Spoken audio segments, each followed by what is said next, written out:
لا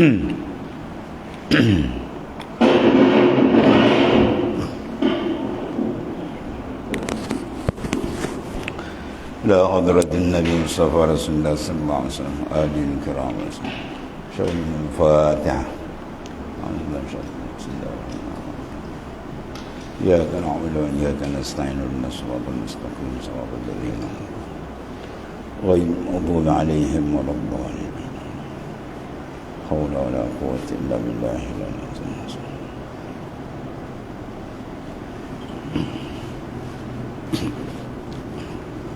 Soal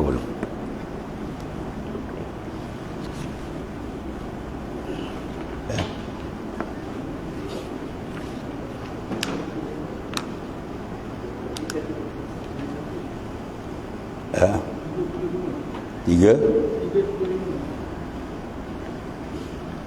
perenggan apa? Bismillahirrahmanirrahim. Qala mu'alif qaddasallahu sirrah. Asas ke-6 bahawa syurga dan neraka adalah makhluk Tuhan. Ada benda yang dijadikan oleh Allah SWT tempat pembalasan. Sama ada baik dinamakan al-jannah atau sebalik dinamakan an-nar, iaitu neraka. Firman Allah Ta'ala, wasari'u ila maghfiratin min rabbikum wa jannatin arduha as-samawati wal ard uiddat lil muttaqin. Dan cepatlah menuju keampunan. Wasari'u, mana bersegera pantaslah kamu menuju kepada maghfirah, itulah keampunan Allah Subhanahu Wa Taala. Maksud jangan ditangguh-tangguh dosa maksiat yang kita lakukan. Bimbangi sebelum sempat bertaubat, ajal sampai. Itu maksud kena pantas. Dan cepat menuju keampunan Tuhan dan memasuki syurga-Nya yang lebarnya seperti langit dan bumi. Disediakan untuk orang-orang yang memelihara dirinya yang daripada kejahatan.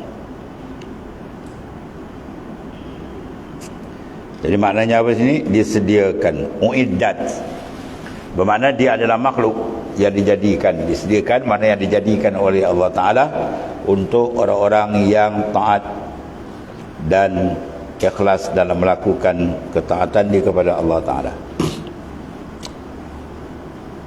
Maka berfirman Allah Ta'ala disediakan tu, mu'iddat, menunjukkan bahawa syurga itu makhluk Tuhan. Maka haruslah diperlakukan secara zahir, kerana tidak ada kemustahilan padanya.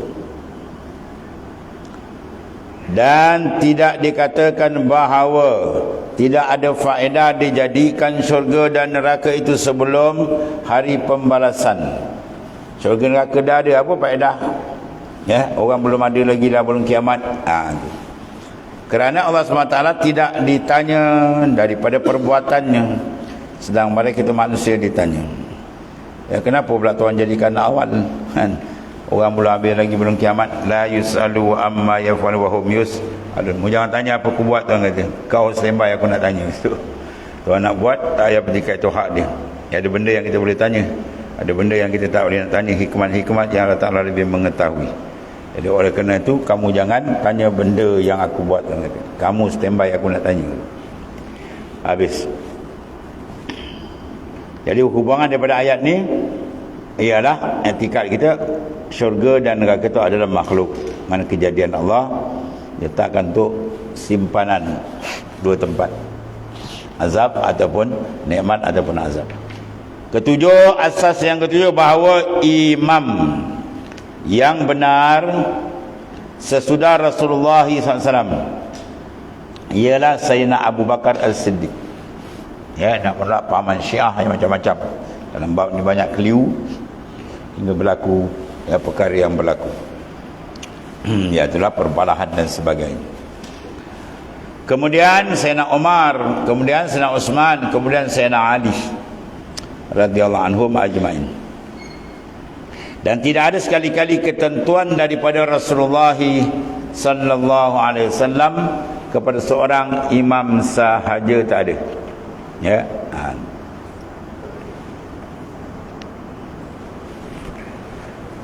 Kerana jikalau ada, nascaya adalah yang seorang itu lebih jelas orangnya, yang ditegakkan oleh kesatuan wali-wali negara dan panglima-panglima tentera di dalam negara itu. Jadi maknanya benda itu adalah lantikan daripada Allah Subhanahu Wa Taala. Dan tidak tersembunyilah yang demikian, bagaimanakah tersembunyi ini? Dan kalau tidak tersembunyi, maka bagaimanakah terbenam saja sehingga tidak ada berita kepada kita. Sayyidina Abu Bakar pun tidaklah dia menjadi imam melainkan dengan pemilihan dan bai'ah, janji setia daripada rakyat. Kemudian kalau diumpamakan adanya ketentuan daripada Nabi sallallahu alaihi wasallam kepada yang lain, daripada Sayyidina Abu Bakar, ini banyak Syiah punya fahaman, maka itu kalau ditunjukkan kepada sahabat seluruhnya adalah satu penentangan kepada Rasulullah SAW dan mengkoyakkan bagi ijma', bagi ijma' para sahabat.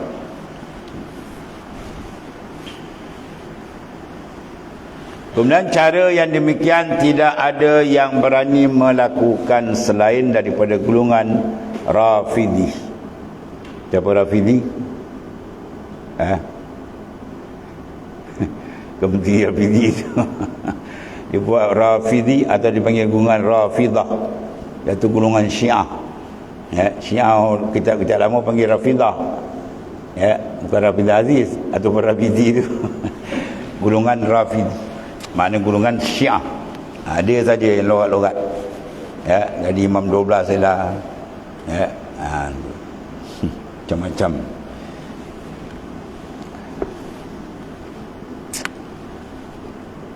Kalau diumpamakan adanya ketentuan daripada Nabi SAW kepada yang lain daripada Sayyidina Abu Bakar, maka itukah kalau ditujukan kepada sahabat seluruhnya adalah satu penentangan kepada Rasulullah SAW dan pengoyakan ijma'. Sebab pelantikan itu adalah ijma'. Dan cara demikian tidak ada yang berani melakukan selain daripada golongan Rafidhi, iaitu satu golongan yang menolak semua imam khalifah daripada Nabi SAW. Semua ditolak. Sedangkan menurut i'tikad Ahlus Sunnah wal Jamaah ialah membersihkan sekalian sahabat daripada tuduhan. Ini ada mengkafirkan sahabat perempuan itu. Sahabat pun dikafir. Baca cerita kalau buku kitab dia tu mengarut. Macam-macam cerita yang bukan ditambah direka oleh Syiah yang sesat. Ialah membersihkan sekalian sahabat daripada tuduhan ashabikan nujum bi ayyi muqtadaitum tadaitum. Sahabatku seperti bintang di langit, kata Nabi SAW. Yang mana kamu ambil, kamu dapat petunjuk Allah Subhanahu Wa Taala. Syiah pula dibantai ini. Kalau kita tengok dia punya kitab nakut-nakut dia kafir tu ada tu. Dalam doa kunut dia boleh laknat wal'anhum la'nan kabira. Dalam doa kunut tu, ya Allah kau laknatkanlah semua puak-puak ni dia. Sayyidina Abu Bakar, Sayyidina Umar pun sahabat tu laknat kabira sebagai laknat yang besar. Wah, hajar betul dia. Tak badan serban besar. Macam bakul serban jahat. Macam-macam. Sebab bila mati Hasan apa? Nasrullah tu.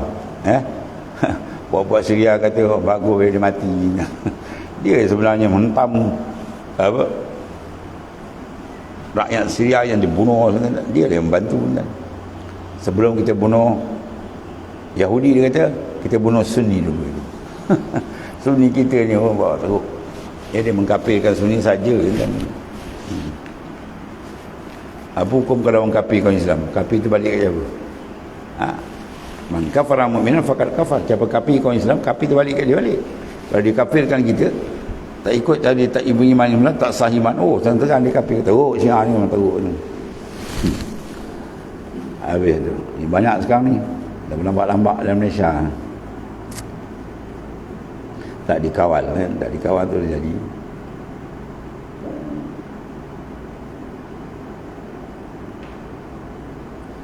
Dan apa yang berlaku di antara Sayyidina Muawiyah Dan Sayyidina Ali adalah berdasarkan kepada pendapat masing-masing. Itu benda ijtihadi, bukan perebutan daripada Sayyidina Muawiyah. Dia tuduh Muawiyah macam-macam, dia kapi kalau macam-macam ni. Teruk ubat ni. Sedangkan ulama hadis yang terbesar Syekh Abdullah Al-Mubarak, siapa tak kenal, dia punya karamat besar, wali besar, muhaddis, sultan muhaddis. Apa dia kata? Debu kuda Sayyidina Muawiyah dalam peperangan tu nak banding dengan aku pun tak sama. Dia mengatakan lebih mulia lagi debu kuda yang berada di tapak kaki kuda Sayyidina Muawiyah punya kuda dalam peperangan tu lebih hebat daripada kita. Apatah lagi kita kan jauh lah. Itu ulama itu besar cakap, sebab dia mengenali, mereka ni buat fitnah macam-macam pada sahabat. Kadang-kadang dulu ada masuk, kadang-kadang dalam kutip kata 6, dia apa, dia hentam Sayyidina Muawiyah macam-macam, gila kuasa lah apa. Kita tak kenal kan, ujung-ujung janganlah terpengaruh. Kadang-kadang terpengaruh Syiah. Bukan perebutan dari Sayyidina Muawiyah mengenai pangkat keimaman khalifah. Kerana menurut sangkaan Sayyidina Ali radhiyallahu anhu bahawa penyerahan ialah pembunuh Sayyidina Uthman, di mana mereka memiliki ramai keluarga dan hubungan rapat dengan ketenteraan. Tentulah pada permulaannya akan membawa kepada kegoncangan urusan keimaman, masalah nanti imam tu.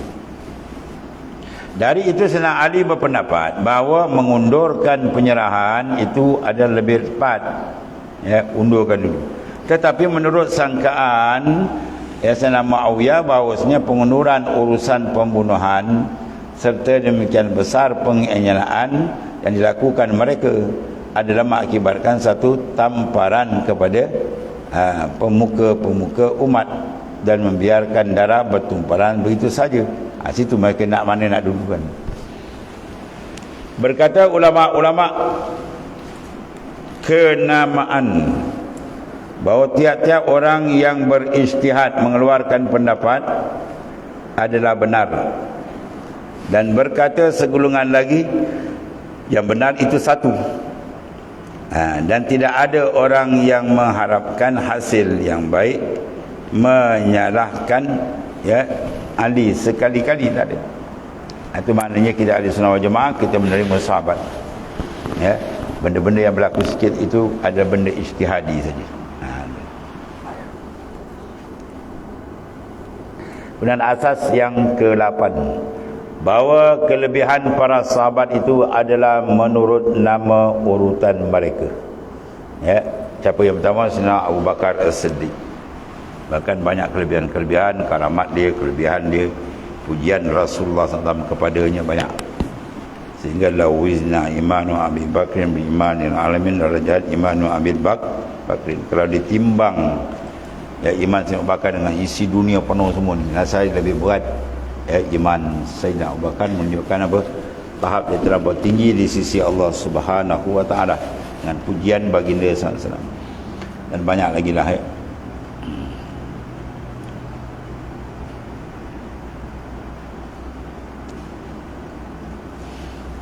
Di asal bahawa yang ke-8, bahawasanya kelebihan para sahabat itu adalah menurut nama urutan mereka dalam memegang kepimpinan khalifah, pimpinan khalifah. Kerana hakikat kelebihan itu adalah kelebihan pada sisi Allah Subhanahu wa taala, dan itu tidak ada yang melihatnya selain daripada Rasulullah sallallahu alaihi wasallam. Oh ya Allah. Kemudian telah datang banyak ayat-ayat dan hadis-hadis yang mengandung pujian kepada mereka itu para sahabat sekalian. Sesungguhnya yang mengetahui kelebihan yang halus-halus dan susunan dari kelebihan itu adalah mereka yang menyaksikan wahyu, dan turunnya Al-Quran dengan petanda-petanda keadaan dan perincian yang meneliti.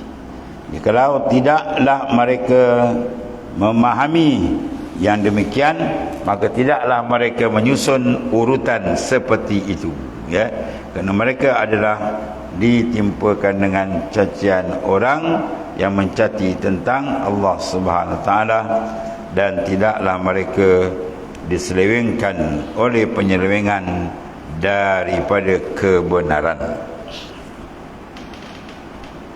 Itu asas yang ke-8.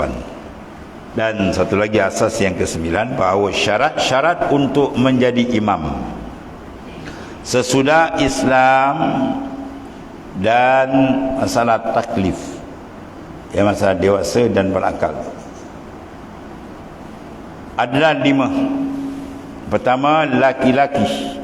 Kedua, kewarakan warak. Yang ketiga, ilmu.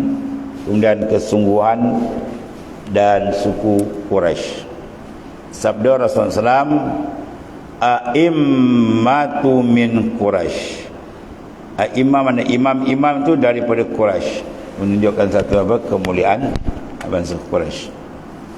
Riwayat oleh An-Nasai daripada Anas, ya, Al-Hakim daripada Ibnu Umar.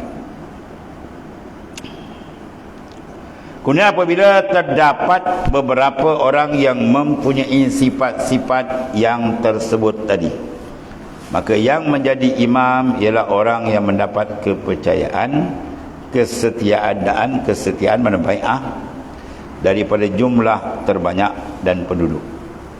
Dan orang yang menentang keputusan orang terbanyak adalah penderhaka, dipanggil burah, dan harus dikembalikan sampai tunduk kepada kebenaran. Maknanya harus kembali ini supaya dia tunduk kepada kebenaran, ya. Sampai kalau dia berkhianat boleh berperang, ahli burah. Itulah mereka yang melampaui menentang kerajaan Islam yang adil. Kerajaan tu dah adil lah. Kerajaan pelintang bukan tak, dia tak masuk. Mana burah tu diambil daripada orang yang menentang kerajaan yang sudah baik, sudah adil jalan, kemudian dibuat masalah. Itu asas yang ke-9.